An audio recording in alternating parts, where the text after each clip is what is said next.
Hello दोस्तों, स्वागत है आपका आपके अपने लीगल चैनल सोच पर प्रहार में। मैं हूं एडवोकेट सनी शर्मा और दोस्तों आज के इस वीडियो में मैं आपके कुछ सवालों का जवाब देने वाला हूं जो आपने कल के वीडियो में पूछे थे।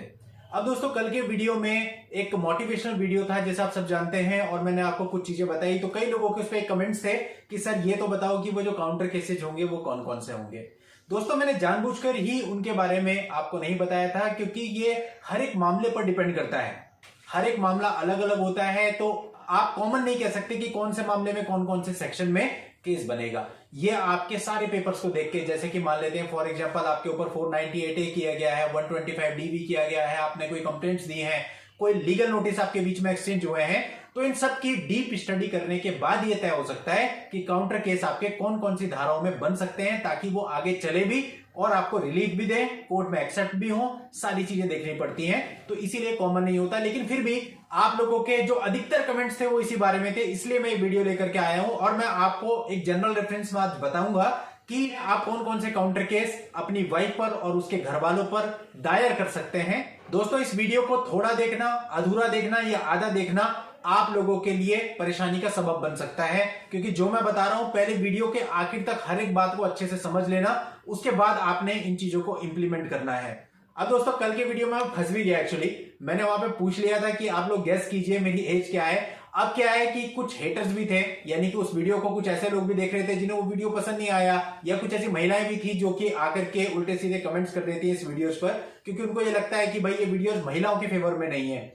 तो उन लोगों ने नीचे आके लिख दिया आपकी एज तो 60 है, 70 है, लाइक बहुत सारी ऐसी कमेंट्स कर दी थी। बट खैर कोई फर्क नहीं पड़ता, I love my haters also. तो दोस्तों आज की इस वीडियो को बिना देरी के हम स्टार्ट करते हैं, और स्टार्ट करने से पहले बस हमेशा की तरह इतना ही कहना चाहूंगा कि यदि आपने अभी तक सब्सक्राइब नहीं किया चैनल को तो सब्सक्राइब करके नोटिफिकेशन बेल पर जरूर क्लिक कर लें ताकि आपको इस तरह के वीडियो रेगुलर बेसिस पर मिलते रहें। तो दोस्तों अब हम बात करते हैं काउंटर केसेज की। जो भी मैं बता रहा हूं देखिए ये हर एक केस में अलग होगा, एक मोटा रेफरेंस मैं आपको दे रहा हूं बस।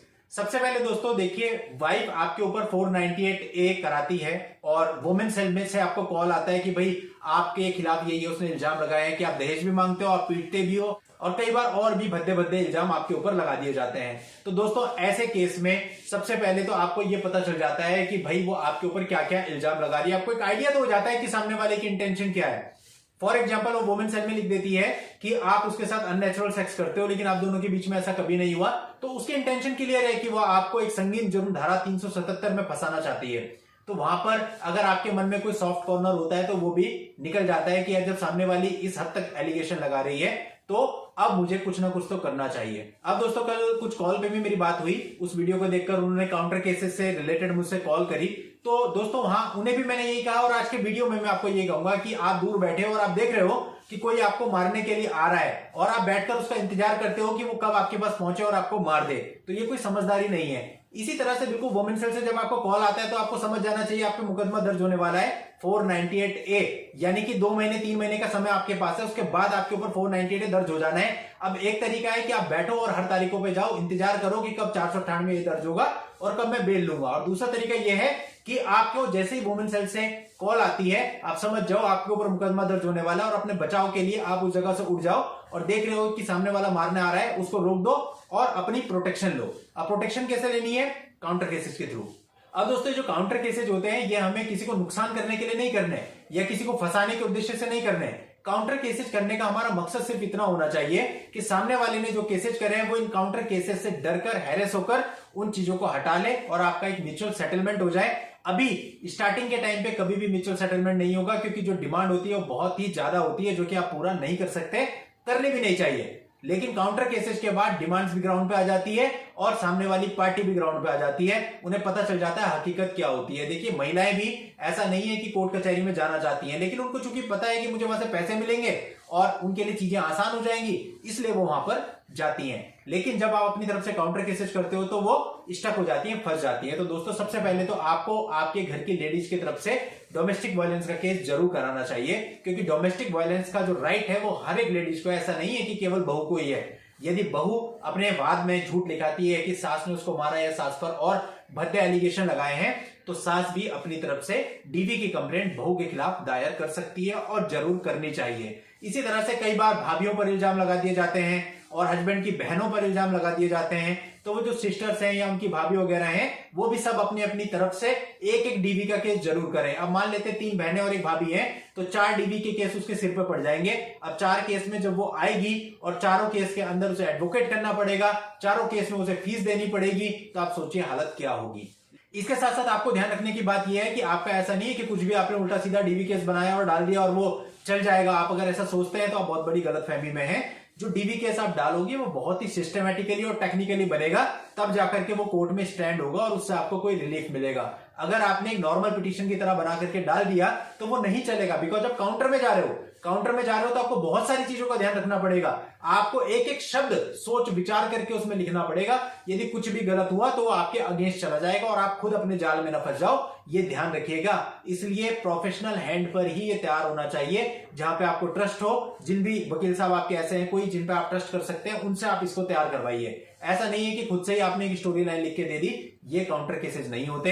काउंटर केसेस बहुत ही टेक्निकली बनते हैं, तब चलते हैं। तो पहला काउंटर केस आपका हो गया डीवी हर एक महिला की तरफ से, जो भी आपके घर में हो, चाहे आपकी वाइफ ने करा है या नहीं करा, उसके करने का वेट मत कीजिए, आप अपना काम कीजिए।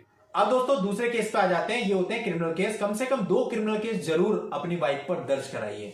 अब दोस्तों ये 2 क्रिमिनल केसेस कौन से होते हैं, ये हर एक मामले की परिस्थिति पर डिपेंड करता है। क्योंकि देखिए हर एक मामले के डॉक्यूमेंटेशन अलग होंगे। अगर झूठे एलिगेशन लगे हैं तो उनका लेवल और स्टैंडर्ड अलग होगा। और हो सकता है कई बार वाइफ गलती कर देती है मेंटेनेंस के केस में या डीवी में या किसी और पिटीशन में, उनके लूप होल्स ढूंढने पड़ते हैं हमें। यानी कि there are lot of work. पहले आपको बहुत स्टडी और रिसर्च करना पड़ता है उस केस के ऊपर, उसके बाद आप क्रिमिनल केस में जाए। मेरा सजेशन यही है। अदरवाइज बाद में आप मुसीबत में फंस सकते हैं। कहीं ऐसा ना हो कि आप ही के ऊपर डिफेमेशन बन जाए।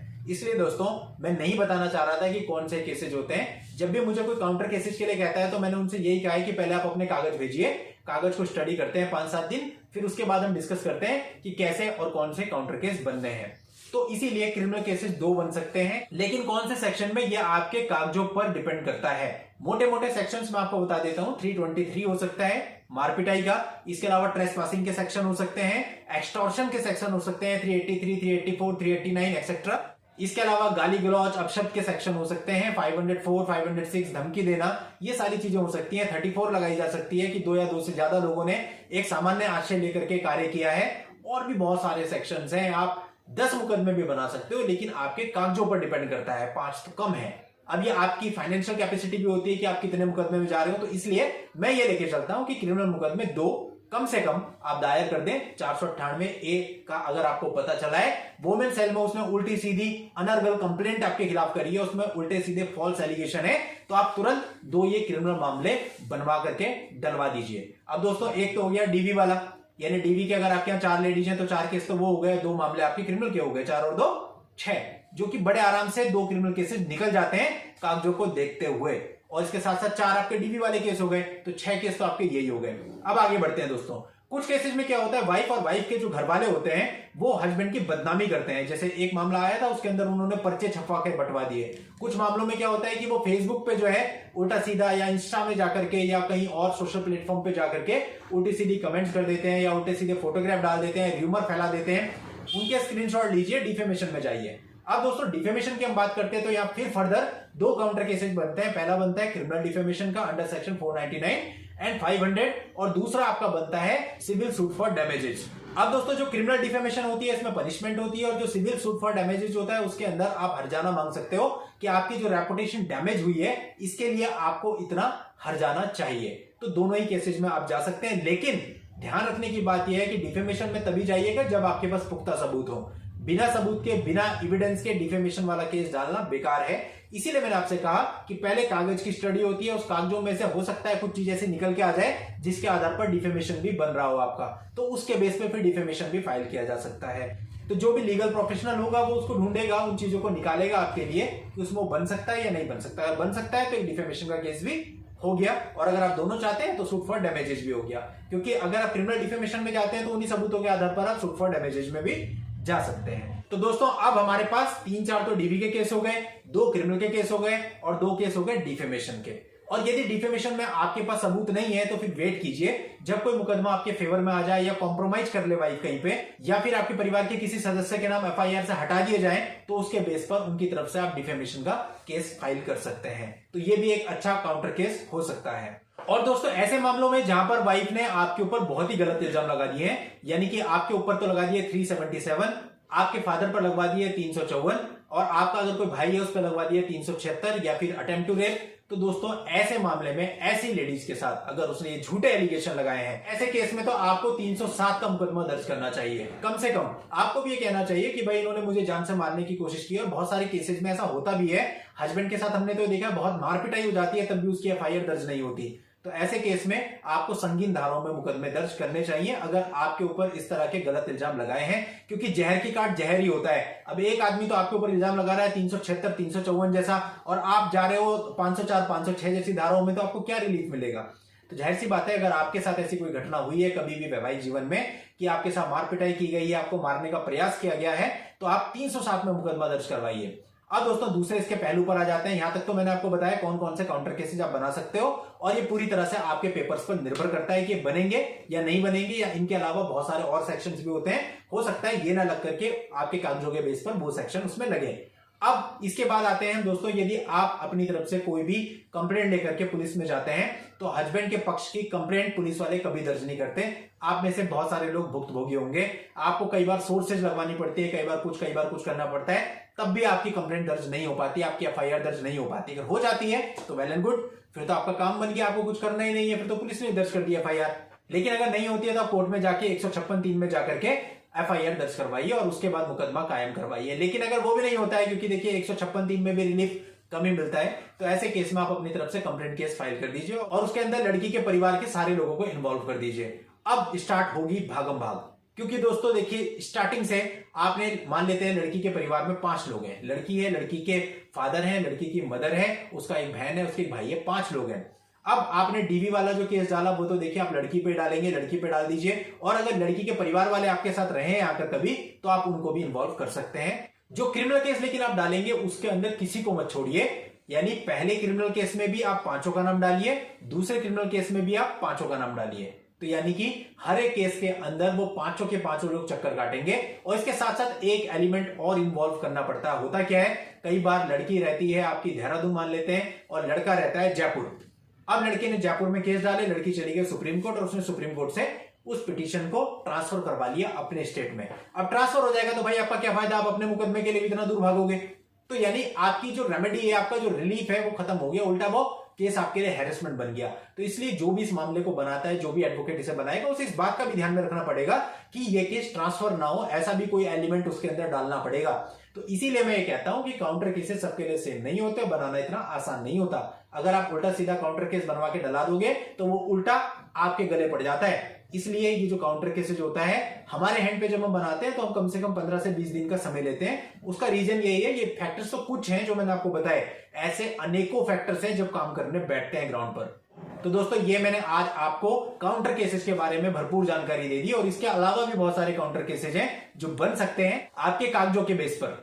तो दोस्तों ये थी मेरी जानकारी। उम्मीद करता हूं इस जानकारी से आपको कुछ ना कुछ हेल्प जरूर मिलेगी, लेकिन कोई गलती मत करिएगा, बी केयरफुल। आपको हिदायत देना चाहूंगा कि मैंने जो कुछ भी कहा है ये हर एक व्यक्ति के लिए अलग अलग भी हो सकता है। और दोस्तों आप अपनी किसी भी पर्सनल समस्या के लिए यदि मुझसे बात करना चाहते हैं तो उसके लिए इस वीडियो के नीचे डिस्क्रिप्शन में मेरा व्हाट्सएप नंबर है, उस व्हाट्सएप नंबर पर व्हाट्सएप मैसेज के द्वारा आप अपनी अपॉइंटमेंट बुक करके मुझसे बात भी कर सकते हैं और मिल भी सकते हैं।